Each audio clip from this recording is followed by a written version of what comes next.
The fork stopped halfway to his mouth. Dominic Vance had eaten in Michelin-starred restaurants across 4 continents. He had sat across the table from men who ran empires, sharing plates that cost more than most people earned in a month. Food, for someone like him, was never really about hunger.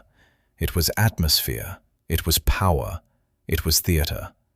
But this, whatever this was on the plate in front of him, had just knocked every one of those memories sideways. He lowered the fork slowly and looked at the dish again. Braised beef. Simple presentation. Nothing fancy about the plating. The sauce had a deep reddish-brown color, thick and slow-cooked, clinging to the meat like it had been simmering for half a day. A faint scent of something warm, cardamom maybe, layered underneath rosemary and a trace of bitter orange, rose from the plate and wrapped itself around the cold kitchen air. He took the bite, and the world around him went somewhere else. He was 7 years old again, sitting at a scratched wooden table in his grandmother's kitchen in the Bronx, his feet dangling above the floor because the chair was too tall for him. His grandmother, Nonna Sarah, stood at the stove with her back to him, stirring something in a heavy pot. She never measured anything. She cooked by feel, by memory, by something that lived deep in her hands. That dish, that exact balance of spice, the way the sweetness crept in at the end like a secret you weren't supposed to hear. Nobody had made it since she died. Dominic set the fork down. His jaw tightened. He looked toward the kitchen doorway where the warm light from the stove was still glowing. "Who made this?" he said, his voice low and even. Marco, his estate manager, looked up from the counter where he was reviewing the morning delivery schedule. "Claire, the new kitchen assistant Chef Russo brought in last week." Dominic's eyes stayed on the doorway. "Get her." Marco hesitated. He had been around Dominic long enough to know when a request was actually an order. He disappeared through the swinging door. 30 seconds later, Claire Hayes stepped into the dining room. She was maybe 24, 25. Round face, soft features, dark hair pulled back into a messy knot. Her chef's coat was a size too big for her, and there was a flour smudge on her left cheek she hadn't noticed. She stood near the edge of the doorway, like she wasn't sure if she was allowed to step any further. Dominic watched her for a moment. She didn't look like someone who worked in a place like this. She looked like someone who had wandered in from a completely different life. "You made this?" he asked, pointing at the plate. Claire nodded. Her fingers found the edge of her apron and held on. "Chef Russo went to bed early. He asked me to prepare something if you came in late." Her voice was quiet, a little unsteady. She clearly knew who Dominic Vance was. Everyone who worked on this estate did. Dominic leaned back in his chair and studied her face. There was nothing threatening in his expression, but there was something searching, something sharp behind his calm. "This dish," he said slowly. "The sauce, the way the spice layers build, the cardamom underneath the rosemary, the bitter orange at the finish. You didn't get that from a cookbook." Claire's lips pressed together. She didn't respond. "That combination hasn't been written down anywhere," Dominic continued. "I know, because I spent years looking. My grandmother made this dish. Only her. She never taught anyone. She never wrote it down in any book that we ever found." He paused. "And she's been gone for 23 years. The room was completely still. "So I'm going to ask you something," Dominic said. His tone was calm, almost gentle, which somehow made the question land even harder. "Who taught you to cook like that?" And Claire went quiet. Her whole body seemed to pull inward, like someone had tightened a string running through her spine. Her hands gripped the apron so hard her knuckles whitened. Her eyes dropped to the floor, and something shifted behind them. Something that looked a lot like pain. Old pain. The kind that doesn't come from being starved. The fork stopped halfway to his mouth. Dominic Vance had eaten in Michelin-starred restaurants across 4 continents. He had sat across the table from men who ran empires, sharing plates that cost more than most people earned in a month. Food, for someone like him, was never really about hunger. It was atmosphere, it was power, it was theater. But this, whatever this was on the plate in front of him, had just knocked every one of those memories sideways. He lowered the fork slowly and looked at the dish again. Braised beef, simple presentation, nothing fancy about the plating. The sauce had a deep reddish-brown color, thick and slow-cooked, clinging to the meat like it had been simmering for half a day. A faint scent of something warm, cardamom maybe, layered underneath rosemary and a trace of bitter orange, rose from the plate and wrapped itself around the cold kitchen air. He took the bite, and the world around him went somewhere else. He was 7 years old again, sitting at a scratched wooden table in his grandmother's kitchen in the Bronx, his feet dangling above the floor because the chair was too tall for him. His grandmother, Nonna Sera, stood at the stove with her back to him, stirring something in a heavy pot. She never measured anything. She cooked by feel, by memory, by something that lived deep in her hands. That dish, that exact balance of spice, the way the sweetness crept in at the end like a secret you weren't supposed to hear. Nobody had made it since she died. Dominic set the fork down. His jaw tightened. He looked toward the kitchen doorway where the warm light from the stove was still glowing. "Who made this?" he said, his voice low and even.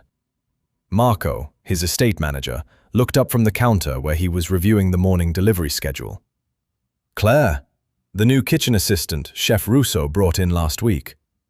Dominic's eyes stayed on the doorway. "Get her." Marco hesitated. He had been around Dominic long enough to know when a request was actually an order. He disappeared through the swinging door. 30 seconds later, Claire Hayes stepped into the dining room. She was maybe 24, 25. Round face, soft features, dark hair pulled back into a messy knot. Her chef's coat was a size too big for her, and there was a flour smudge on her left cheek she hadn't noticed. She stood near the edge of the doorway, like she wasn't sure if she was allowed to step any further. Dominic watched her for a moment. She didn't look like someone who worked in a place like this. She looked like someone who had wandered in from a completely different life. "You made this?" he asked, pointing at the plate. Claire nodded. Her fingers found the edge of her apron and held on. "Chef Russo went to bed early. He asked me to prepare something if you came in late." Her voice was quiet, a little unsteady. She clearly knew who Dominic Vance was. Everyone who worked on this estate did. Dominic leaned back in his chair and studied her face. There was nothing threatening in his expression, but there was something searching, something sharp behind his calm. "This dish," he said slowly. "The sauce, the way the spice layers build, the cardamom underneath the rosemary, the bitter orange at the finish. You didn't get that from a cookbook." Claire's lips pressed together. She didn't respond. "That combination hasn't been written down anywhere," Dominic continued. "I know, because I spent years looking. My grandmother made this dish. Only her. She never taught anyone. She never wrote it down in any book that we ever found." He paused. "And she's been gone for 23 years. The room was completely still. "So I'm going to ask you something," Dominic said. His tone was calm, almost gentle, which somehow made the question land even harder. "Who taught you to cook like that?" And Claire went quiet. Her whole body seemed to pull inward, like someone had tightened a string running through her spine. Her hands gripped the apron so hard her knuckles whitened. Her eyes dropped to the floor, and something shifted behind them. Something that looked a lot like pain. Old pain. The kind that doesn't come from being startled or scared. The kind that comes from a door being opened that you've spent years keeping shut. She didn't speak.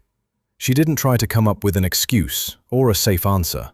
She just stood there, locked inside her own silence, and Dominic could see, clearly that she was somewhere else entirely. He had spent his whole adult life reading people.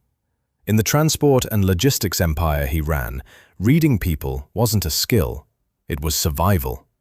He could tell when someone was lying, when they were afraid, when they were calculating their next move. Claire wasn't doing any of those things. She was hurting. Dominic exhaled quietly. He looked at the plate in front of him, then back at her. "Forget I asked," he said. His voice had changed. The edge was gone. What replaced it was something you wouldn't expect from a man with his reputation. Something careful. Something kind. "You don't have to answer that, and I won't ask you again." Claire finally looked up. Her eyes were glassy, and she blinked quickly, as if trying to hold something back. She opened her mouth, maybe to thank him, maybe to apologize, but nothing came out. Dominic picked up his fork again.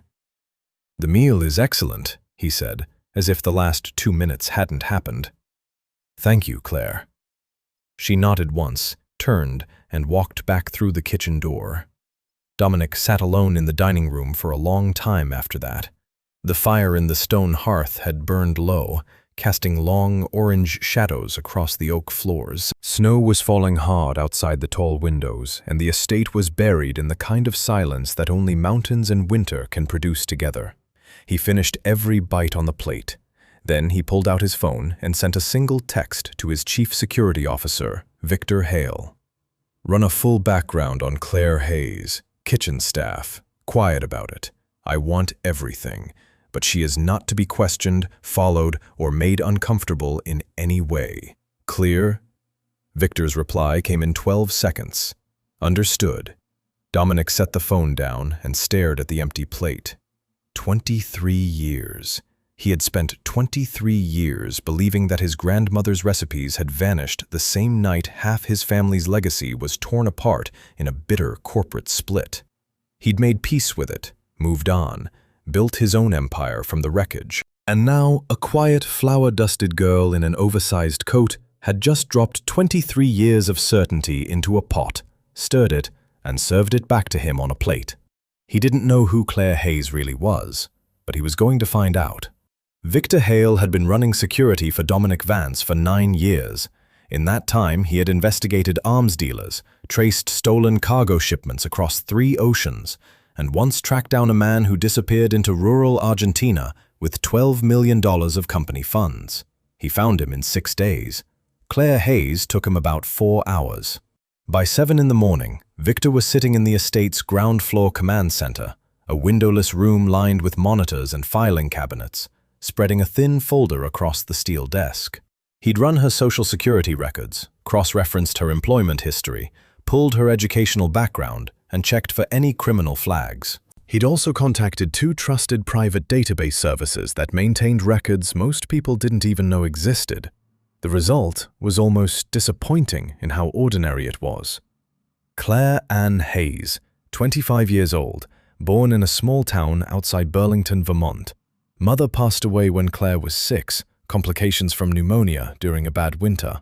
Raised by her father, Thomas Hayes, a quiet man who worked as a freelance historical archivist for private libraries and estate collections across the Northeast.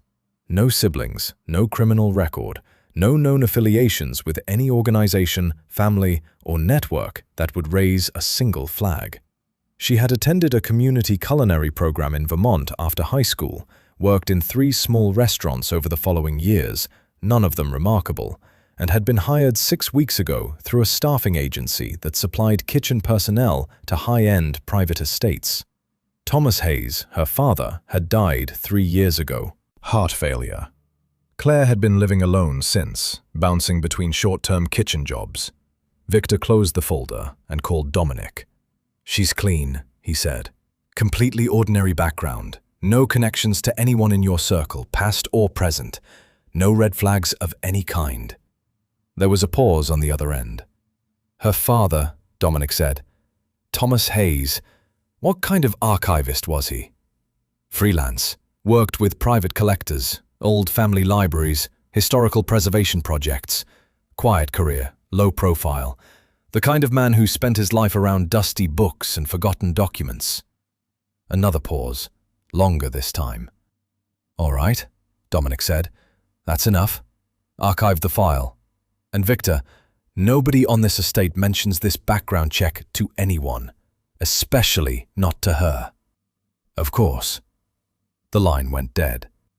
Dominic stood in his upstairs study, looking out at the snow-covered tree line through the frosted window. The archivist detail lingered in his mind like a word stuck on the tip of his tongue.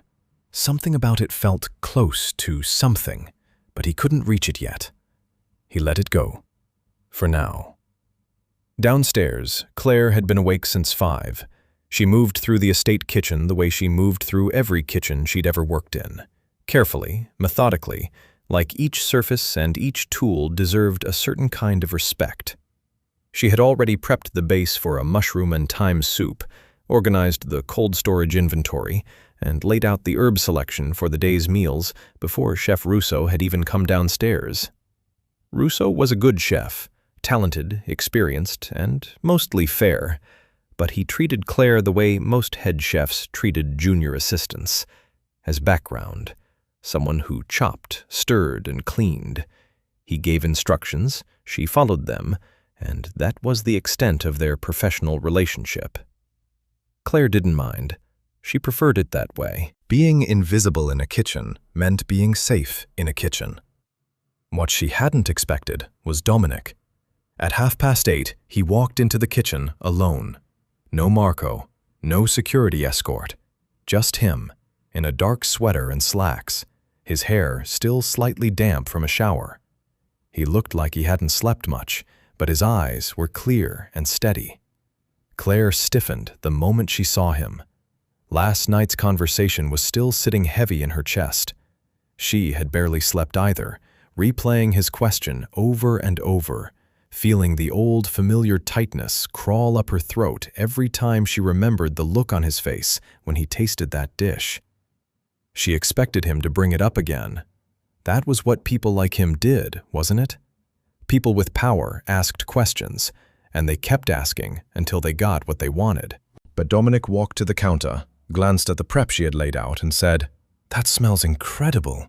Is that the soup base?" Claire blinked. "Yes, mushroom and thyme, for lunch." "Russo's recipe?" "Mine, actually. He asked me to handle the starters today." Dominic nodded. "Good."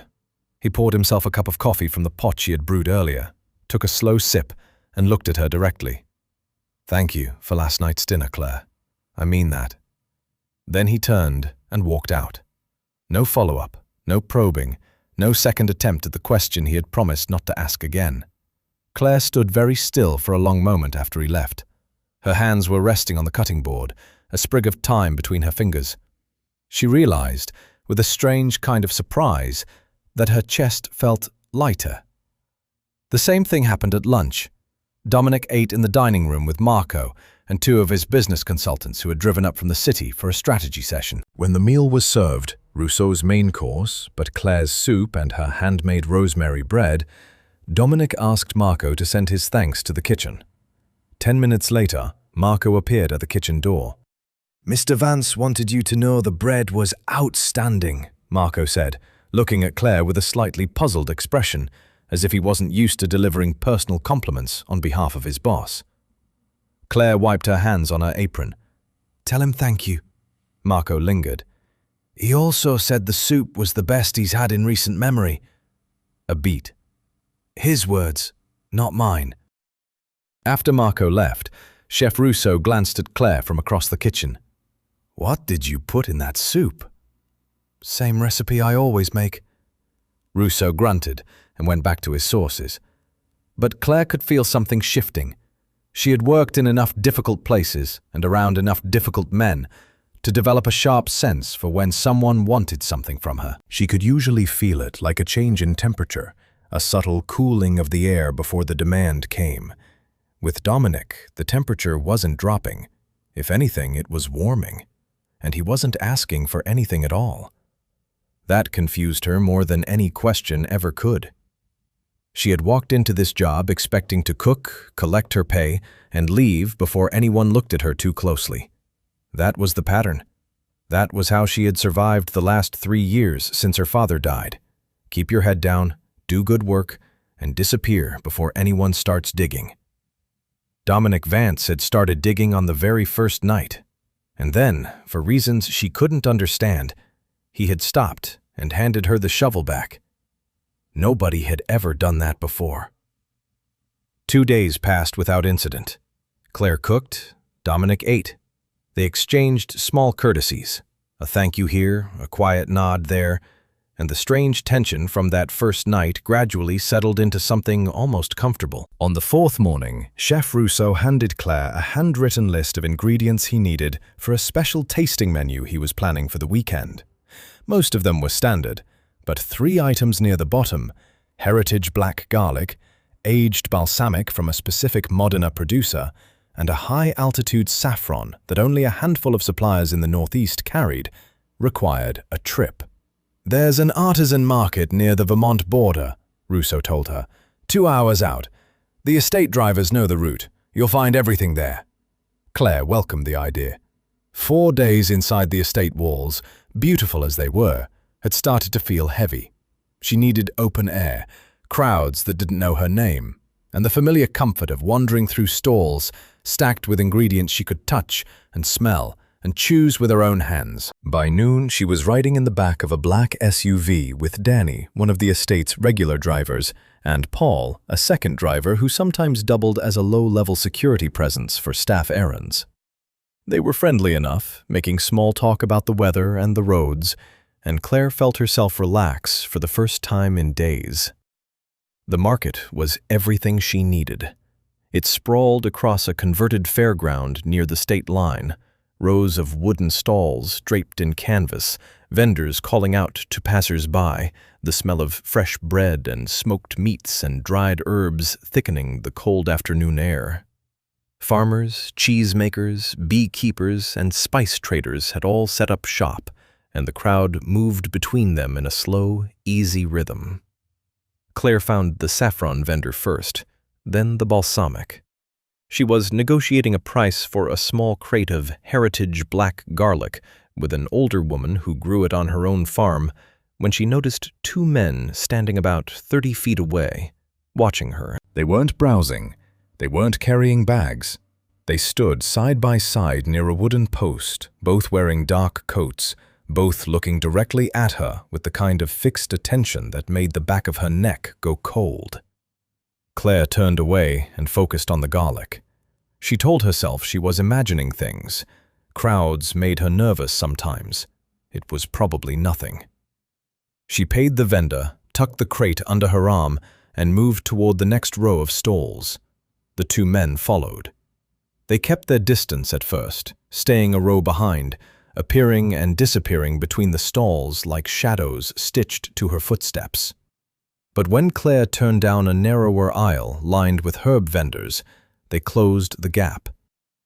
"Miss Hayes." She stopped. Her grip on the crate tightened. The taller one stepped forward. He was maybe 40, clean-shaven, with a sharp jaw and eyes that carried zero warmth. "We'd like to ask you a few questions." Claire didn't turn around. "I don't know you." "You don't need to. We work for Julian Vance." The name meant nothing to her, but the last name did. She turned slowly. "We know you're working at the estate," the shorter one said. He had a folder tucked under his arm, the kind of folder that meant someone had been doing research. "We also know you've been cooking privately for Dominic. What we'd like to understand is where you picked up certain techniques, certain recipes." Claire's stomach dropped. "I'm a kitchen assistant. I cook what I'm told to cook." "Sure," the tall one said, stepping closer. "But you cook things that a kitchen assistant shouldn't know how to cook. Specific things. Old things. And the people we work for would very much like to know where those old things came from." His tone was measured, but there was pressure underneath it, the kind of pressure that made Claire's breath go shallow. She had felt it before in her life, men who asked polite questions but weren't really asking. "I have nothing to say to you," Claire said. She turned to walk away. The tall one reached out and gripped the edge of her crate, stopping her. "Miss Hayes, we're trying to keep this friendly." "Take your hand off her things." The voice came from behind them, and it landed on the conversation like a hammer on glass. Dominic Vance stood at the end of the aisle, flanked by Victor Hale and two members of his security detail.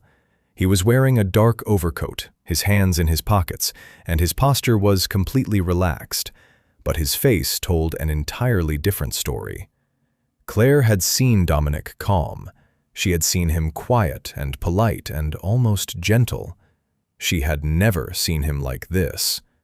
His eyes were locked on the two men with a focus that could cut steel, and the stillness in his body carried the kind of authority that didn't need volume. The tall investigator released the crate and straightened up.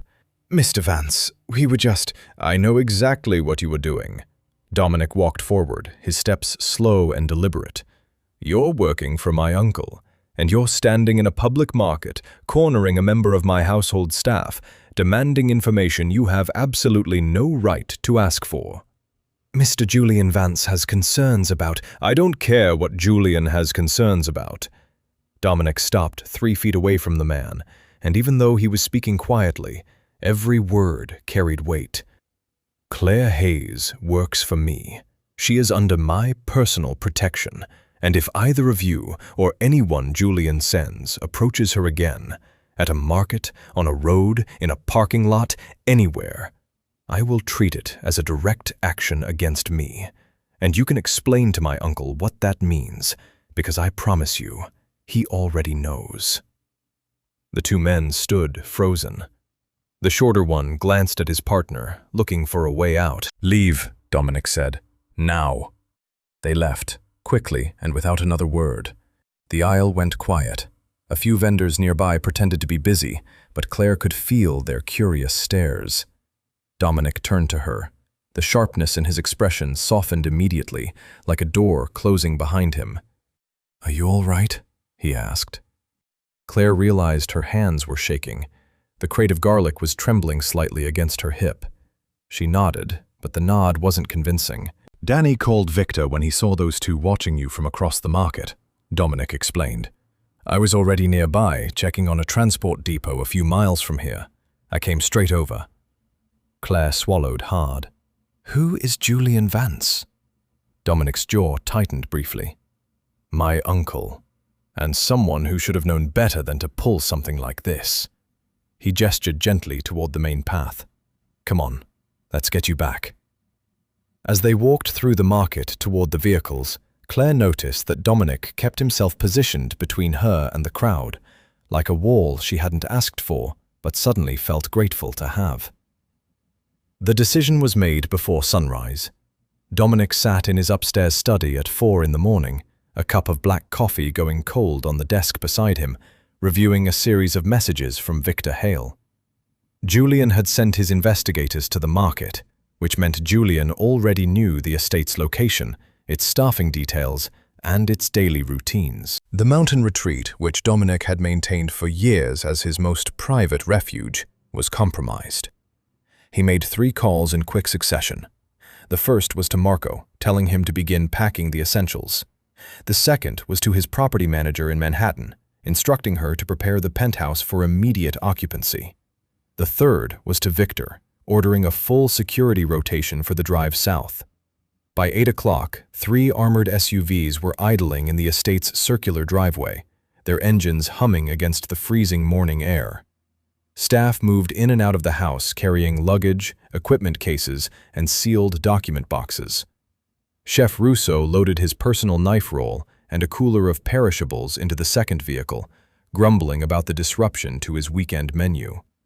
Claire stood near the front entrance with a single duffel bag over her shoulder, watching the organized chaos unfold around her. She had packed in 15 minutes. She was used to packing quickly. 3 years of short-term jobs had taught her to live light and leave lighter. What she wasn't used to was someone relocating an entire household partly because of her. Marco had been careful with his words that morning. "Mr. Vance has decided the estate needs a security upgrade. We're moving operations to the city for the time being." He said it casually, like it was routine, like powerful men uprooted their lives every other week. But Claire had heard Dominic on the phone through the study door when she passed by at dawn. She caught fragments. Julian crossed a line. The market situation. She's my responsibility now. She didn't hear everything, but she heard enough to understand that yesterday's incident had accelerated something. She felt a knot tighten in her stomach. The familiar instinct was already whispering to her, "Leave. Pack your bag, thank them for the work, and disappear before this gets more complicated." She had done it before, slipped away from jobs and towns and lives before the weight of someone else's world could land on her shoulders. But this time, for the first time in a long time, something held her still. The convoy departed at 8:30. Dominic rode in the lead vehicle, with Victor in the front seat and Claire in the passenger area behind them. Marco and the rest of the staff followed in the second and third SUVs. For the first 40 minutes, nobody spoke. The highway carved south through the Hudson River Valley, flanked by dense forest on one side and the river on the other. The sky was gray and low, pressing down on the landscape like a heavy lid, and the occasional cluster of small towns drifted past the tinted windows like postcards from someone else's life. Claire sat with her duffel bag at her feet, her hands folded in her lap, watching the river. She could feel Dominic's presence 2 seats away, calm, contained, occasionally checking his phone or exchanging quiet words with Victor about logistics. He hadn't spoken to her since they got in the vehicle. She appreciated that. He seemed to understand that silence, for her, was a form of breathing room. It was Claire who spoke first. "I owe you an explanation," she said quietly, still looking out the window. Dominic glanced over. "You don't owe me anything." "You moved your entire operation out of that estate. You put yourself between me and those men yesterday. And you still haven't asked me a single question since that first night." She turned to face him. "Most people would have demanded answers by now." Dominic studied her for a moment. "I told you I wouldn't ask. I meant it." "I know you did. That's why I want to tell you." The SUV hummed along the highway. Victor, in the front seat, kept his eyes forward, giving them the professional courtesy of pretended deafness. Claire took a slow breath. "My father's name was Thomas Hayes. He was a historian, an archivist mostly. He worked with private families and collectors, organizing and preserving old documents, old records, stuff that most people had forgotten existed." Dominic listened without interrupting. He was a quiet man, gentle. He spent his whole life around other people's history, and he treated every piece of it like it mattered, like it was sacred. Claire paused, and a faint smile crossed her face, the kind of smile that comes with a memory that is both warm and heavy at the same time. "He passed away 3 years ago." "I'm sorry," Dominic said, simply, without decoration. Claire nodded. "When he died, I found a leather journal in his study, tucked inside a locked drawer with a few other personal items. It was old, really old, handwritten in Italian and English, full of recipes, dozens of them, Italian-American heritage recipes, the kind that families pass down through generations and never put in any published book." She looked at Dominic carefully, watching his face. "I started cooking from that journal about 2 years ago. I didn't know where the recipes originally came from. My father never told me. He kept so many things close, protected things for people, held on to their secrets, and never talked about any of it. That was just who he was." Dominic's expression hadn't changed, but something behind his eyes had shifted. A recognition was forming, distant but steady, like a shape emerging through fog. "The braised beef dish I made you that first night," Claire continued. "That was from the journal, page 47. The instructions were written in this beautiful slanted handwriting, and there were notes in the margins, little adjustments, personal touches. Whoever created that recipe loved it. You could feel it in the way they wrote." Dominic was quiet for a long time. The river moved alongside them, grey and constant. "My grandmother's handwriting slanted to the left," he finally said. "She was left-handed. Wrote everything at an angle that drove my grandfather crazy." Claire felt her breath catch. They looked at each other, and in that single moment, something clicked into place that neither of them fully understood yet. A thread that stretched back decades, connecting a quiet archivist in Vermont to a woman in the Bronx who cooked by feel. "I don't know the whole story yet," Claire said softly, "but I think your grandmother trusted my father with something important." Dominic turned back toward the window. The Manhattan skyline was beginning to appear on the horizon, faint and silver against the gray sky. "Yeah," he said quietly. "I think she did too." The penthouse occupied the entire top floor of a glass and steel tower on the Upper West Side, 42 stories above the noise and grit of the city below. Floor-to-ceiling windows wrapped around every room, offering a panoramic view of the Manhattan skyline that most people only saw in photographs. At night, the city spread out beneath it like a circuit board glowing with 10 million small fires. Claire had never been inside a place like this. She had grown up in a 2-bedroom house with peeling paint and a wood stove that her father had to restart 3 times every winter night. She had cooked in cramped restaurant kitchens where the ceiling leaked and the walk-in freezer door had to be kicked shut. She had lived in studio apartments where the kitchen counter doubled as a desk, a dining table, and sometimes a pillow when she was too tired to make it to the bed. The penthouse kitchen alone was larger than any apartment she had ever rented. It was a chef's dream. White marble countertops, professional-grade appliances, a 6-burner gas range with a copper hood, a walk-in pantry stocked with ingredients she had only ever read about. Everything was clean, organized, and clearly designed by someone who understood that a kitchen wasn't just a room. It was a workspace, a stage. Claire ran her fingers along the edge of the counter and felt a strange pang of something she couldn't name. Longing, maybe, or recognition. Like stepping into a room you had been imagining your whole life without realizing it. Chef Russo had been given a suite on a lower floor and seemed content to take the evening off after the long drive. Marco told Claire that Dominic had requested a simple dinner, something informal, nothing elaborate. Just a meal he could eat quietly after a long day of phone calls and logistics. Claire didn't do simple. She never had. Even when the request was modest, her hands always reached for something more. It was the one thing she had inherited from her father's careful nature, the inability to do anything halfway. She made fresh pasta, hand-rolled, cut into wide ribbons, tossed with browned butter, sage, and shaved pecorino.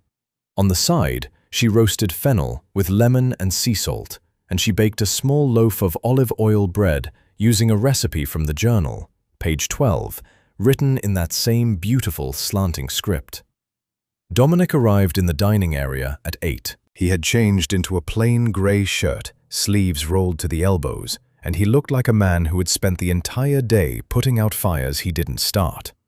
There were faint shadows under his eyes, and his phone sat face down on the table, which Claire had already learned was his way of saying he was done talking to the outside world for the night. He looked at the plate she set before him, and something crossed his face, a kind of tired gratitude that didn't need words. "Thank you," he said. Claire nodded and turned to leave, but Dominic gestured toward the chair across from him. "Sit, please. If you've eaten already, just sit." She hesitated. In every job she'd ever worked, the line between staff and employer was a wall you didn't cross. You cooked, you served, you disappeared. That was the rhythm, and she knew it well. But Dominic wasn't asking as an employer. She could tell by the way he said it, like a man who was tired of eating alone in beautiful rooms. Claire sat down. For a few minutes, Dominic ate in silence. He tore a piece of the bread, dipped it into the butter sauce left on the plate, and chewed slowly, his eyes half closed. Then he set his fork down and leaned back. "I need to tell you something about my family," he said, "because I think it connects to your father, and you deserve to know." Claire folded her hands on the table and listened. "My grandmother, Sarah Vance, was the heart of our family. She came over from southern Italy when she was 19, married my grandfather, and helped him build a small transport company that eventually became one of the largest logistics networks on the East Coast. Dominic paused, choosing his words with the kind of care that told Claire this story wasn't one he shared often. She kept everything. Business records, personal letters, family recipes, old land deeds, historical documents that traced the Vance family back 5 generations. She stored it all in a personal archive. Leather-bound journals, folders, boxes. It was her life's collection. Claire's fingers tightened slightly against each other. When she got sick in the early 2000s, the family started fighting. My father, my Uncle Julian, and 2 cousins, all of them pulling at the company from different directions. By the time she passed, the family had split in half. The company survived, barely, but her personal archive disappeared. Dominic's voice dropped slightly. All of it. Every journal, every document. Gone. My father spent years trying to recover it. He never found a single page. The room was quiet, except for the faint hum of the city far below. I was 7 when she died, Dominic continued. Old enough to remember her cooking, her kitchen, the way she laughed when I tried to stir the pot and couldn't reach. But I never saw those journals. I never read what she wrote. I grew up knowing something important had been lost, but I had no idea where it went or why. He looked at Claire with an expression she hadn't seen from him before. It wasn't suspicion. It wasn't hunger for answers. It was the look of a man standing at the edge of a discovery he had waited most of his life for. Your father was an archivist, Dominic said slowly. He worked with private families. He preserved old documents.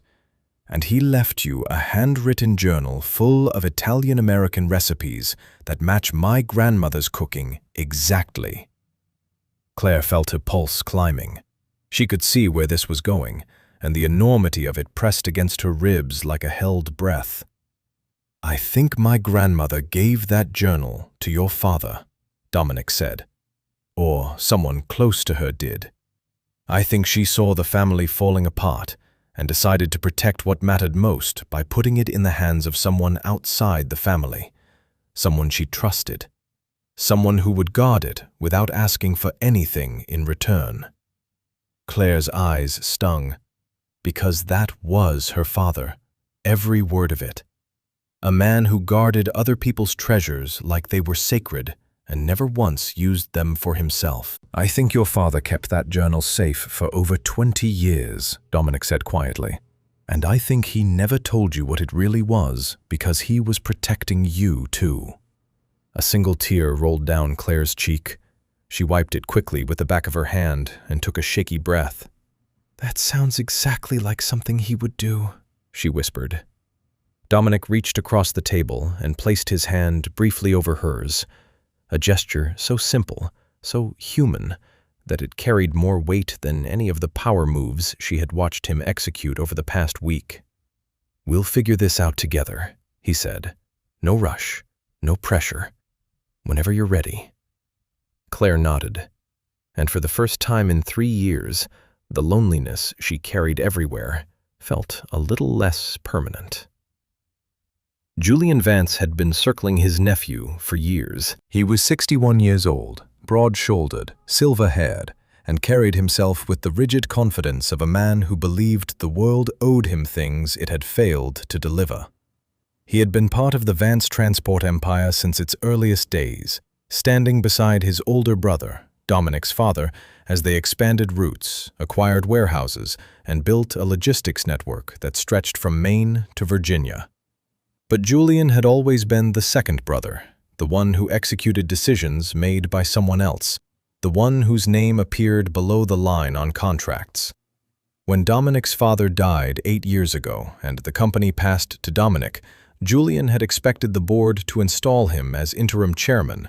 Instead, they chose the 20-year-old nephew with sharp instincts and a spine made of iron. Julian had smiled at the announcement, shaken Dominic's hand in front of the cameras, and spent every year since looking for leverage to reclaim what he believed was rightfully his. Now, finally, he thought he had found it. The emergency board meeting was called for 2 o'clock in a 46th floor conference room in the financial district. Julian had pulled it together in less than 24 hours, contacting each of the 7 board members personally, framing the meeting as a matter of urgent corporate interest. 4 of them had shown up. The other 3 sent proxies. Dominic arrived last, 15 minutes early, despite Julian's hope that he'd be caught off guard. The conference room was all glass and polished wood, with a long oval table and leather chairs that faced a wall of windows overlooking the East River. Julian sat at the head of the table, a deliberate choice, with a stack of printed documents in front of him and his personal attorney seated to his right. Dominic walked in alone. No attorney, no security.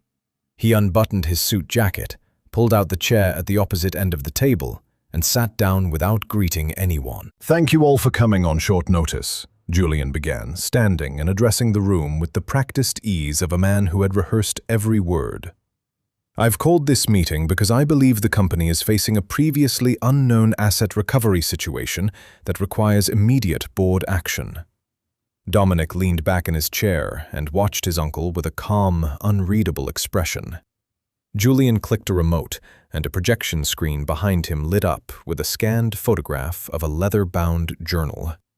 Claire's journal, or rather, a photograph of it that his investigators had managed to capture from a distance during the Vermont market incident. "This," Julian said, pointing at the image, "is the original Vance family archive journal. Compiled by Sarah Vance over several decades, it contains founding-era company records, historical family asset codes, and, most critically, original land deeds connected to properties that remain in legal dispute to this day." A murmur passed through the board members. Julian let it settle before continuing. "The journal has been in the possession of an unauthorized third party for over 20 years. It was removed from the family during the estate transition following Sarah Vance's death, and its location has been unknown until now." He paused for effect. "It is currently being held by a kitchen employee on Dominic's personal staff, a woman named Claire Hayes." Every head in the room turned toward Dominic. He didn't move, didn't blink, didn't shift in his chair. He let the silence hold for a full 5 seconds before he spoke. "Are you finished?" he asked. Julian's jaw tightened. "I'm presenting a legitimate corporate concern, Dominic. That journal contains documents that belong to this company. It needs to be recovered and turned over to the board for proper examination." "Recovered," Dominic repeated, tasting the word like it was sour. "You make it sound like it was stolen." "It was removed without authorization." "By whom?" Dominic interrupted, his voice still perfectly level. "Who removed it, Julian? Do you have a name, a date, a signed transfer document showing it was ever classified as company property in the first place?" Julian opened his mouth, then closed it. His attorney leaned over and whispered something. Julian waved him off. "The journal was part of Sarah Vance's personal collection," Julian said, recovering. "Her personal collection was understood to be a company asset." "Understood by whom?" Dominic cut in again. "Because I've reviewed our corporate charter, our asset filings, and every archived board resolution going back 35 years. Nonna's personal collection was never catalogued, never appraised, and never formally declared as a company asset. It was her private property. And when she chose to entrust portions of it to someone outside this family, that was her private decision." The room went still. 2 of the board members exchanged a glance. Julian's face reddened. "You're protecting this girl because I'm protecting what's right." Dominic stood up slowly, and the temperature in the room seemed to shift with him. "Claire Hayes is in possession of a journal that her father, a professional archivist, was given legal responsibility over by our grandmother. She inherited it when he passed. It belongs to her. And I will say this once, clearly, so that every person in this room hears it." He looked around the table, making eye contact with each board member individually. "Nobody from this company, nobody from this board, nobody from Julian's office, and nobody from any law firm retained by anyone in this room will approach Claire Hayes, pressure her, threaten her, or attempt to take that journal.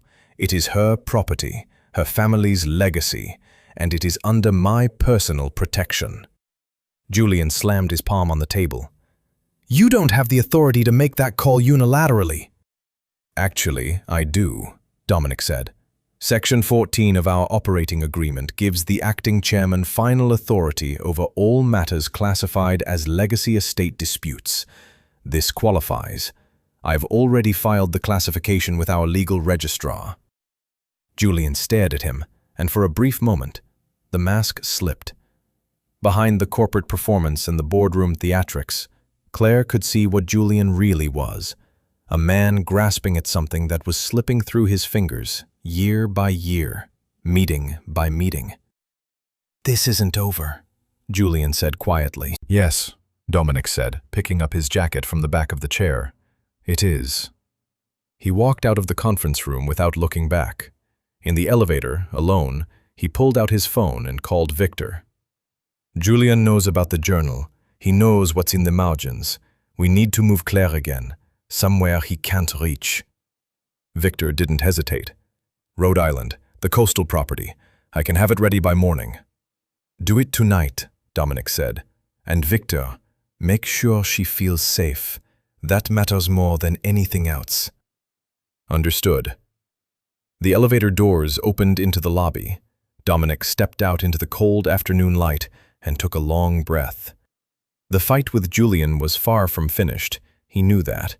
His uncle was persistent, resourceful, and had spent decades accumulating favors and connections across every corner of their industry. But Dominic had something Julian would never have. He had given Claire his word. And in the world he operated in, where handshakes still meant something, and loyalty was the only currency that couldn't be inflated or forged, a man's word was the one thing you protected above everything else.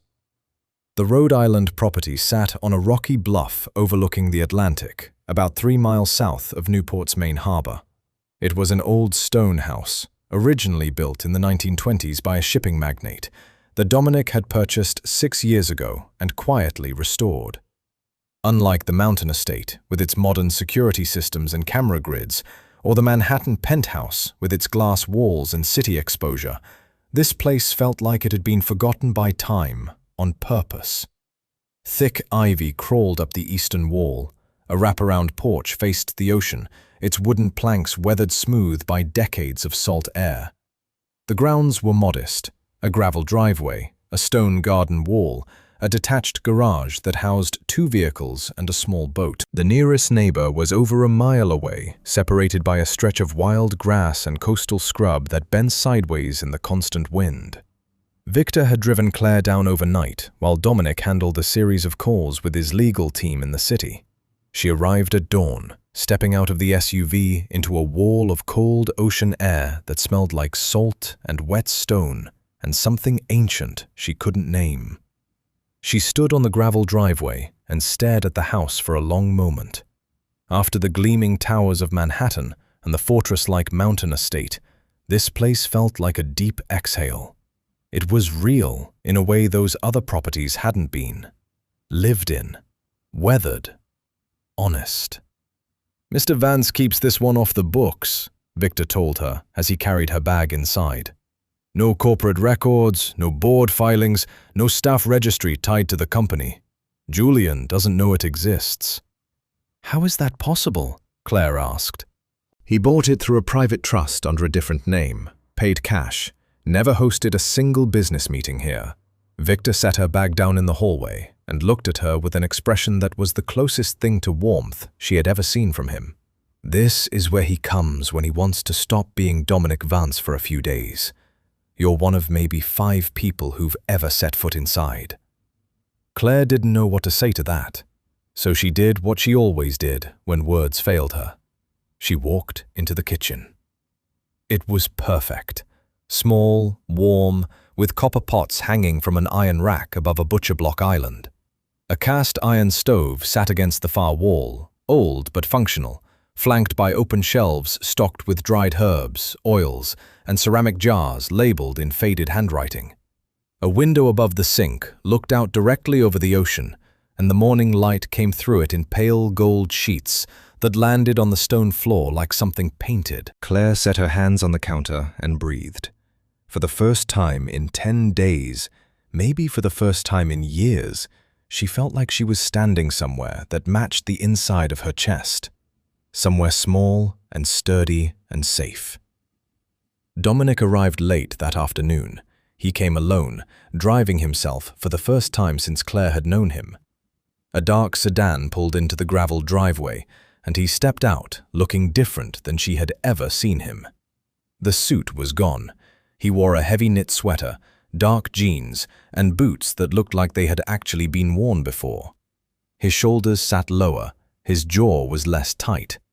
Even the way he walked up the porch steps was different, slower, looser, like a man setting down something heavy at the door. He found Claire in the kitchen, standing at the stove, stirring a pot of white bean and rosemary soup she had put together from the pantry stores. "You found everything okay?" he asked, leaning against the doorframe. "This kitchen is wonderful," she said, and meant it completely. Dominic smiled, a real one, the first she had seen from him that reached his eyes. "My grandmother would have liked you for saying that." They ate together on the porch as the sun dropped toward the waterline. The soup was simple and good, and they ate it with thick slices of bread Claire had baked, using the last of the flour in the pantry. The ocean filled the silence between them with its steady rhythm, and for a while, neither of them needed to say anything at all. After the meal, as the sky turned from gold to deep blue, Claire went inside and came back carrying the journal. She held it in both hands, the way her father used to hold things that mattered, gently, with the fingertips, as if the weight of the object existed somewhere beyond its physical mass. The leather cover was cracked and dark with age, its edges soft from years of careful handling. A thin cord wrapped around it twice, tied in a knot that Claire's father had probably tied himself. She set it on the porch table between them. "I want you to see it," she said. Dominic looked at the journal, then at her. "You're sure? You've moved me across 3 states and faced down your own uncle to keep me safe. I think we're past the point of me holding back." Dominic reached for the journal and unwound the cord slowly. He opened the cover, and the smell of old paper and dried ink rose up like a living thing. The first page was blank, except for a single line written in faded black ink at the center. "Per la familia, per sempre." For the family, forever. Dominic's throat moved, and he turned the page without speaking. They went through it together, page by page, recipe by recipe.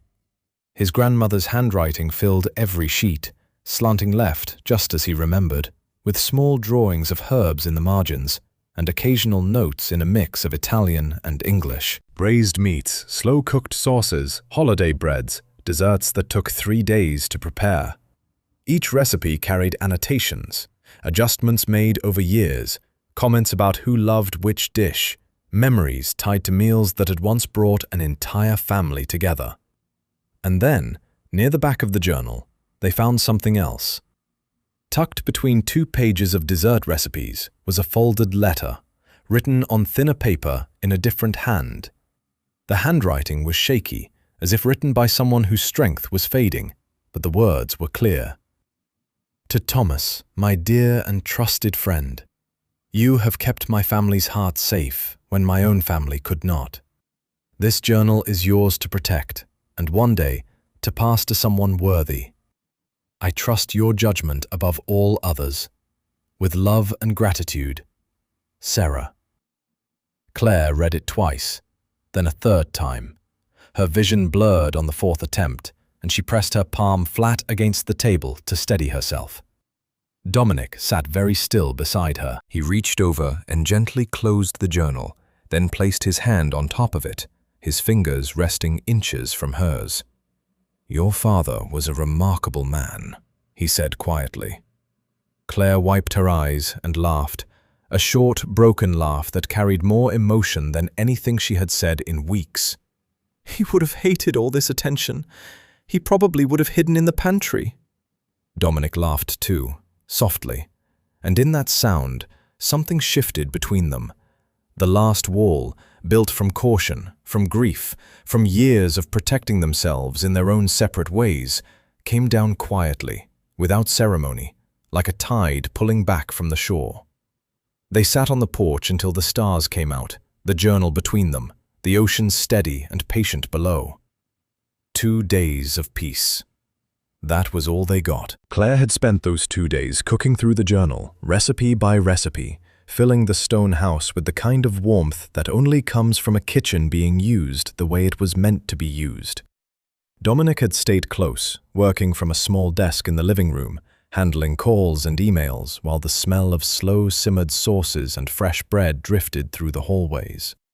They had fallen into a rhythm. Claire cooked, Dominic ate. They talked in the evenings on the porch, about her father, about his grandmother, about the strange, invisible thread that had connected their families across decades without either of them knowing. The conversations were easy, unhurried, and carried the particular comfort of two people who had both spent too long keeping the world at arm's length. On the morning of day 12, Dominic suggested a walk down to the private marina at the base of the bluff. It was a small dock, 4 slips, only 2 of them occupied, tucked into a natural cove that shielded it from the open Atlantic. He kept a modest sailboat there, one he rarely used but liked knowing was available. The walk down was steep, following a narrow stone path cut into the cliff face, and the air tasted like salt and cold granite. They reached the dock just before noon. The water in the cove was calm, a deep, greenish gray that reflected the overcast sky like hammered metal. Claire stood at the edge of the dock and closed her eyes, letting the wind pull at her hair, and for a moment she looked like someone who had finally stopped running. Then Victor called. Dominic answered, listened for 10 seconds, and his entire posture changed. The ease left his body like heat leaving a room when a window breaks. "How far out?" he asked. 15 minutes, Victor said. "Maybe less. 2 vehicles. Julian is in the lead car. He's got Richard Price with him." Dominic's jaw tightened. Richard Price was the most aggressive corporate litigation attorney on the Eastern Seaboard. He charged $4,000 an hour and had a reputation for dismantling opponents through paperwork the way a surgeon uses a scalpel. Precise, clinical, and without mercy. "How did Julian find this place?" Dominic asked. "Still working on that. Possibly a GPS trace on one of the staff vehicles from the Manhattan move. I'm sorry, Dominic. I should have caught it." "We'll deal with that later. Right now, get Elena Park on the phone. Tell her I need her here within the hour." Elena Park was Dominic's personal attorney. She was 43, Columbia-educated, and had spent 15 years in estate law before Dominic hired her away from one of the largest firms in New York. She was calm, the way deep water is calm, still on the surface, with enough force underneath to pull you down without warning. "She's already en route," Victor said. "I called her before I called you." "Good man." Dominic hung up and turned to Claire. She had been watching his face during the call, and he could see the fear creeping back into her expression. The same look she'd had at the Vermont market when Julian's men cornered her at the stall. "Julian found us," Dominic said. He didn't sugarcoat it. He had learned that Claire responded better to honesty than to comfort. "He's coming here with a lawyer. They're going to try something legal." Claire's hand instinctively went to her jacket pocket, where she had been keeping the journal since they left Manhattan. "What kind of legal?" "The kind that sounds official but falls apart under pressure. Julian is good at intimidation, but he's careless with the details. That's always been his weakness." Dominic looked at her steadily. "I need you to trust me. Can you do that?" Claire held his gaze. "I already do." Julian's convoy arrived 12 minutes later. 2 black SUVs pulled onto the marina's gravel lot, and Julian stepped out of the first one wearing a charcoal overcoat and the kind of expression that a man wears when he believes he's about to win something significant. Richard Price followed, carrying a leather briefcase and a manila folder thick enough to suggest he'd been preparing this for days. 2 junior associates trailed behind him, each carrying additional document boxes. They walked down the dock toward Dominic and Claire like a small invasion force in expensive shoes. "Dominic," Julian said, stopping 10 feet away. "I wish this weren't necessary." "Then turn around," Dominic replied. Julian ignored him and nodded to Price, who stepped forward and opened the manila folder. "Miss Hayes," Price began, addressing Claire directly. "I represent Julian Vance and affiliated stakeholders of Vance Logistics Incorporated. We are presenting a formal demand for the immediate surrender of the Sarah Vance Personal Archive Journal, which we have classified as misappropriated corporate property under Section—" "Stop," Dominic said. Price looked up. "Mr. Vance, I'm addressing Miss Hayes as the current possessor of—" "And I'm telling you to stop. You're not addressing her. You're addressing me. Anything you have to say about that journal goes through me first." Julian stepped forward. "You can't shield her from a legal proceeding, Dominic. Watch me." A third vehicle pulled into the lot. Eleanor Park stepped out, carrying a single slim briefcase and walking with the kind of measured confidence that made Price's entourage suddenly look overcrowded. She reached the dock in 30 seconds, nodded once to Dominic, and turned to face Price. "Richard," she said pleasantly, "it's been a while." Price's expression flickered. He knew Elena. Everyone in New York estate law knew Elena. "I assume you're presenting a claim under corporate asset recovery," Elena continued, pulling a single document from a briefcase, "which means you'll need to demonstrate that the journal in question was formally catalogued as a corporate asset at any point in the company's history. Can you do that?" Price hesitated. "The journal was part of Sarah Vance's personal collection, which we argue falls under—" "It doesn't." Elena held up her document. "This is a notarized custodial agreement dated 19 years ago, signed by Sarah Vance herself, granting Thomas Hayes, Claire's father, full legal guardianship of her personal archive. The agreement explicitly states that the materials are personal property, separate from any corporate holdings, and that guardianship passes to Thomas Hayes's heirs upon his death." The dock went silent, except for the water lapping against the pilings. Julian's face drained of color. "Where did you get that?" "From the Vance family legal archives," Elena said, allowing herself the smallest trace of a smile. "Filed by your mother's estate attorney in 2005. It's been sitting in a storage facility in Queens for almost 2 decades. Nobody bothered to look." Price took the document, read it for a full minute, then closed his folder. He turned to Julian and said something quiet that Claire couldn't hear, but Julian's reaction told her everything. His mouth pressed into a thin, furious line, and his hands balled into fists at his sides. "We're done here," Dominic said.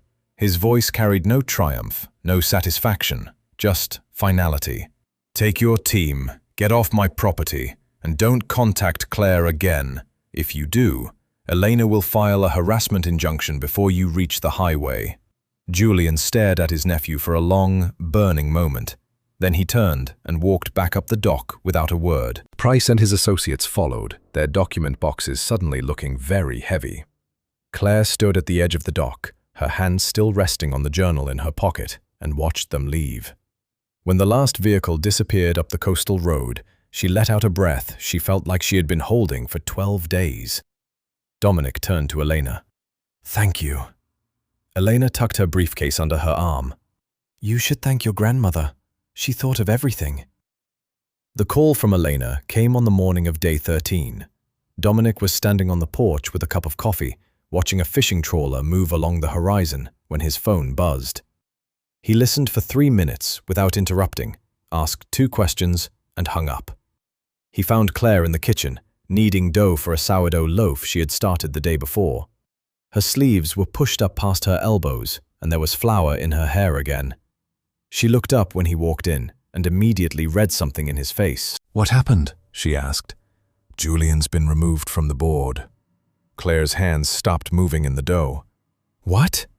Dominic pulled out a chair at the kitchen table and sat down. After the marina, Elena filed a formal complaint with the company's ethics committee. She presented the custodial agreement, the records from the Queen's storage facility, and a timeline showing that Julian sent private investigators to confront you at the Vermont market without board authorization. She also documented his attempt to use corporate legal resources for a personal asset claim that had no legitimate basis. He paused. The ethics committee met this morning. 5 of the 7 board members voted to remove Julian from his seat, effective immediately. Claire wiped her hands on her apron and leaned against the counter. She didn't feel relief exactly. It was more like the sensation of a sound stopping, a low, constant hum that had been running underneath everything for days, and now it was gone, and the silence it left behind felt enormous. "Is he going to fight it?" she asked. "Probably. Julian always fights. But his position is finished. He has no board vote, no access to company resources, and no legal standing to pursue anything related to the journal." Elena made sure every door was closed and locked. Claire looked down at the dough under her hands. It was warm and elastic and alive in the way that good bread dough always is, responsive, patient, holding the memory of every fold and press. She thought about her father and how he would have reacted to all of this. The investigators, the boardrooms, the legal documents, the confrontations at docks. He would have been terrified. Thomas Hayes was a man who flinched at raised voices and preferred the company of old books to the company of most people. The idea of him being dragged into a corporate dispute between powerful men would have made him physically ill. And yet, he had accepted the journal. He had taken Sarah Vance's most precious possession into his quiet, careful hands and kept it safe for over 2 decades, knowing that somewhere out there, people with money and ambition would want it back. He had done it anyway, because she asked him to, because he understood that some things matter more than comfort. Claire pressed her palms flat into the dough and took a long, slow breath. "I've been thinking about something," she said. Dominic waited. "When I first found the journal after my father died, I didn't understand what it was. I thought it was just a recipe book. A beautiful one, but still just recipes. I started cooking from it because it made me feel close to him, like his hands were guiding mine through the pages." She paused. "I had no idea it belonged to your family. I had no idea about the land deeds in the margins, or the asset codes, or any of the history behind it. My father never explained any of that to me."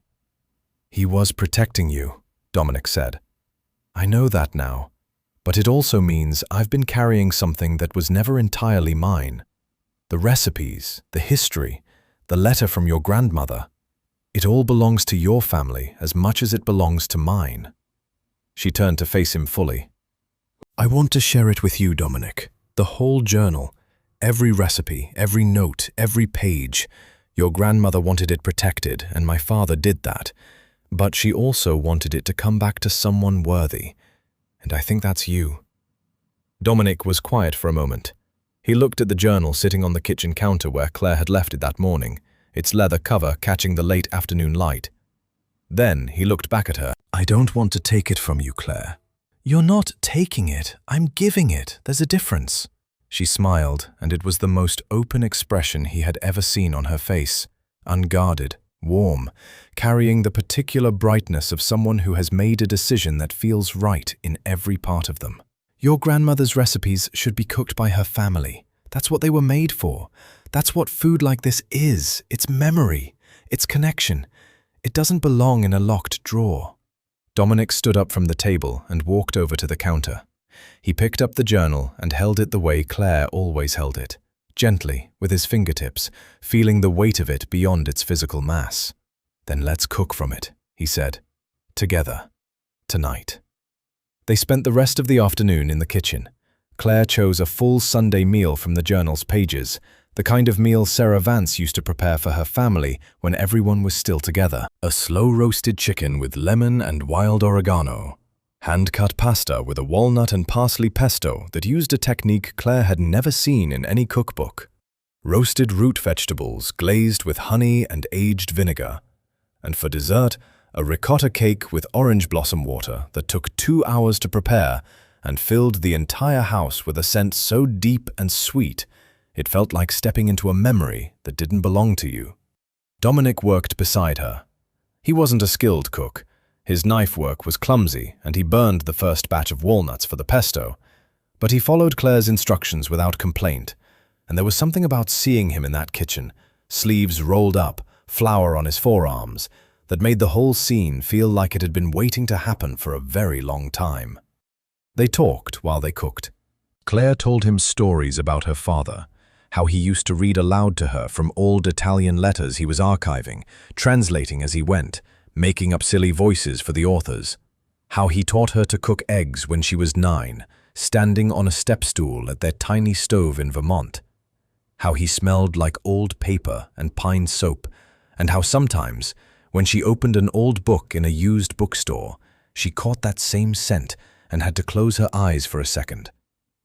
Dominic told her about his grandmother, how she used to sneak him extra servings of dessert when his parents weren't looking, how she once chased a delivery driver out of her kitchen with a wooden spoon because he tracked mud on her clean floor, how she called him Il mio leoncino, my little lion, and how nobody had called him anything that tender since. They set the table on the porch as the sun went down. 2 place settings, simple plates, cloth napkins Claire had found in a drawer in the dining room. The food covered nearly every inch of the small table, and the steam rising from the dishes mixed with the salt air coming off the ocean until you couldn't tell where one ended and the other began. They sat down across from each other. Dominic looked at the meal spread before them, his grandmother's recipes, prepared with ingredients sourced by hand, cooked in a kitchen that had become the safest place either of them knew. And something settled behind his eyes. A quietness. A fullness. "Nonno would have loved this," he said. Claire lifted her glass. "To Sarah, and to my father, for finding each other when it mattered." Dominic touched his glass to hers. "To the people who protect what matters." They ate slowly, savoring every bite, and the old stone house held them both like a pair of hands cupped around a small, steady flame. Claire had mentioned it exactly once. It was on the porch in Rhode Island, 3 nights after the Sunday meal, during one of those late evening conversations that stretched past midnight without either of them noticing. They had been talking about the future, cautiously, the way 2 people talk about the future when they've both spent years avoiding the subject. And Claire had said something small and quick that she immediately tried to take back. "I always thought I'd open my own place someday. A real restaurant. Something small, with a menu that actually meant something." She had said it the way people say things they've given up on, lightly, with a little laugh attached, as if wrapping it in humor would keep it from hurting. Then she changed the subject, asking Dominic about a shipping route dispute he'd mentioned earlier, and the moment passed. Dominic didn't bring it up again. He didn't ask follow-up questions or press her for details. He simply filed it away in the same place he stored every important piece of information. Quietly, precisely, and with full intention to act on it when the time was right. 4 days later, he made a phone call to Rebecca Liang. Rebecca ran the commercial real estate arm of a property development group that Dominic had invested in years ago. She operated primarily in the Northeast Corridor, Boston, Providence, Portland, and specialized in historic renovations. She had an eye for buildings that other developers overlooked and a talent for turning forgotten spaces into something people lined up to get into. "I need a restaurant property," Dominic told her. "Boston, historic district, brick and mortar, original character, nothing modern or corporate. It needs to have a kitchen that a serious chef would fall in love with, and it needs to be available immediately." Rebecca was quiet for a moment. "How serious is immediately?" "I want to walk through it this week." "There's one place," she said slowly. "I've been sitting on it for about 2 months, waiting for the right buyer. It's a former Italian bakery on a side street in the North End, built in 1921. Red brick, arched windows, original tile floors. The previous owner ran it for 40 years before she retired. The kitchen was fully renovated 3 years ago, commercial-grade everything, but the dining room still has the original woodwork, the tin ceiling, the whole thing. It seats about 60. Send me the details." "Dominic, this property isn't cheap. The North End location alone. Send me the details. Rebecca. She sent them within the hour. Dominic reviewed the listing, the photographs, the inspection reports, and the financial projections. Then he called Rebecca back and made an offer. Full asking price. Cash. No contingencies. The deal closed in 3 days. On the afternoon of day 18, Dominic drove Claire to Boston. He told her they were going to meet with a contact about a catering opportunity, something to keep her occupied while they figured out next steps. Claire didn't question it. She had learned over the past 2.5 weeks that Dominic always had a reason for what he did, and that the reason usually revealed itself at exactly the right moment. They drove north along the coast, through Connecticut and into Massachusetts, the autumn landscape shifting around them in slow bands of red and gold. Claire sat in the passenger seat with the journal in her lap, occasionally flipping through pages and reading recipe notes aloud. She had started doing that in recent days, sharing the journal openly, treating it like a living conversation between herself and Sarah Vance rather than a secret to be guarded. Dominic listened and drove and said very little. He had a particular kind of patience that Claire had come to appreciate, the patience of a man who understood that some things need space to unfold. They reached Boston's North End just after 2 in the afternoon. Dominic parked on a narrow cobblestone side street lined with old brick buildings, fire escapes, and window boxes that still held the dried remains of summer flowers.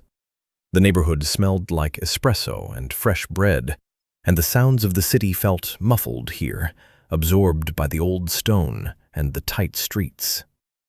"This way," Dominic said, stepping out of the car. Claire followed him down the sidewalk to a building midway along the block. It was 3 stories tall, red brick, with arched windows on the ground floor and a faded, painted sign above the entrance that read Lombardi's in elegant script that had been weathered by decades of Boston winters. Dominic stopped at the front door and pulled out a key. Claire watched him turn it in the lock. "What is this?" He pushed the door open and stepped aside. "Go in." She walked through the doorway and stopped. The dining room stretched out before her in warm, golden light. Original hardwood floors, worn smooth in the places where generations of feet had walked. A tin ceiling with an intricate pressed pattern that caught the afternoon sun coming through the arched windows. Dark wooden tables and chairs, simple and sturdy, arranged in a layout that felt intimate without being cramped. Along one wall, exposed brick ran from floor to ceiling. Along the other, a long wooden bar with a marble top held a row of empty glass vases waiting to be filled. It was beautiful. It was real. It felt like a place where food would matter. Claire turned slowly, taking in every detail, her lips slightly parted.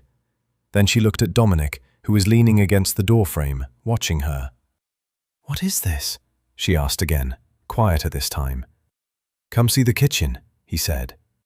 He led her through a swinging door at the back of the dining room.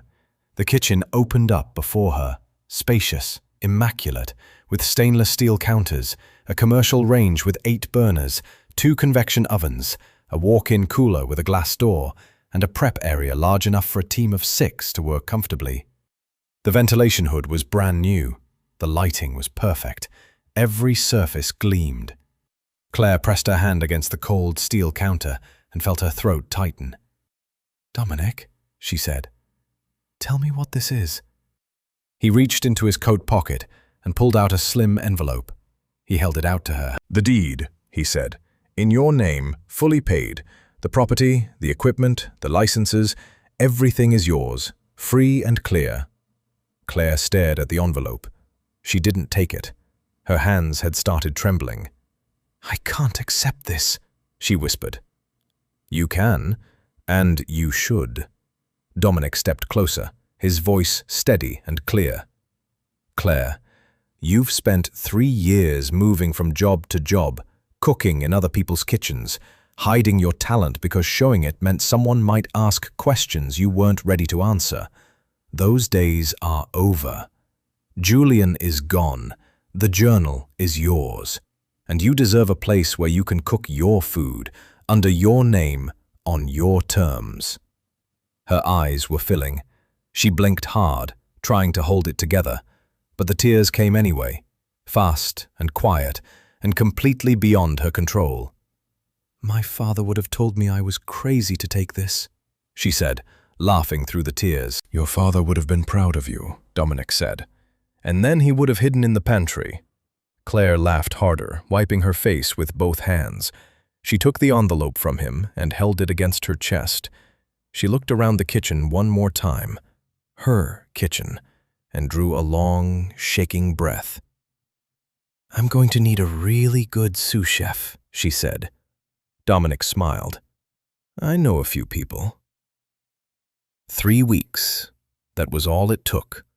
21 days ago, Claire Hayes had been a kitchen assistant in an oversized chef's coat, standing in a doorway in upstate New York, trembling because a man she barely knew had asked her a question she couldn't answer.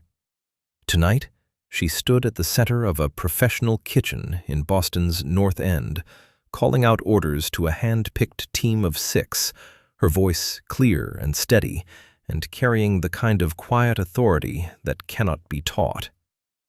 The restaurant didn't have an official name yet. Claire had been going back and forth on it for days, scribbling options on napkins and crossing them out, never quite finding the right word. For the soft opening, they had simply hung a small chalkboard sign outside the front door that read, "Opening tonight," in Claire's own handwriting, and somehow that felt more honest than any polished logo could have been. Rebecca Liang had helped coordinate the renovation work at a pace that bordered on miraculous. Fresh paint on the trim, new lighting fixtures that preserved the warmth of the original space while brightening the dining room enough to make the food the focal point. The old Lombardi sign had been taken down and stored carefully. Claire insisted on that, wanting to honor the building's history rather than erase it.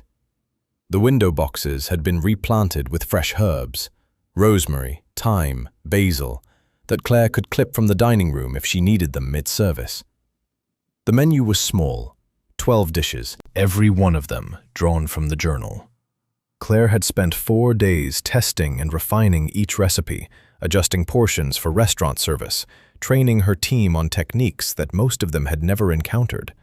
The walnut and parsley pesto from the Sunday Kneel in Rhode Island, a slow-cooked lamb shoulder with bitter orange glaze that came from page 31, a chestnut soup with sage brown butter from page 58, handmade pasta in 3 varieties, each using a different dough technique that Sarah Vance had annotated with small sketches in the margins, and the braised beef, page 47, the dish that started everything. It held the anchor position on the menu, the final entree listed, set apart by a thin line, with a single note underneath that Claire had written herself. A family recipe, returned home. The first guests arrived at 7. Claire had kept the opening intimate, 40 seats filled by invitation. Rebecca had handled the guest list, drawing from her network of food writers, local chefs, neighborhood figures, and a handful of Boston's quieter culinary influencers who preferred discovering places before anyone else did. There were no press releases, no social media campaigns, no red carpet nonsense. Just a door, a chalkboard, and the smell of something extraordinary drifting out onto the cobblestone street. From the kitchen, Claire could hear the dining room filling, the murmur of conversation, the clink of glasses, the scrape of chairs being pulled across the old hardwood floor.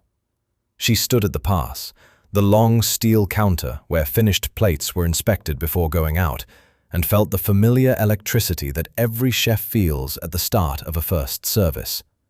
It was terror and joy and focus, all compressed into a single buzzing frequency that ran through her fingertips and up her spine. "First ticket in," her sous chef, a young woman named Adriana, whom Claire had hired 3 days ago from a restaurant in Cambridge, called out from the printer. Claire read the ticket, nodded, and began. The kitchen moved. It moved the way a good kitchen moves when the person leading it knows exactly what they want and exactly how to communicate it, with rhythm, with precision, with a shared understanding between every station that the food leaving this room had to mean something.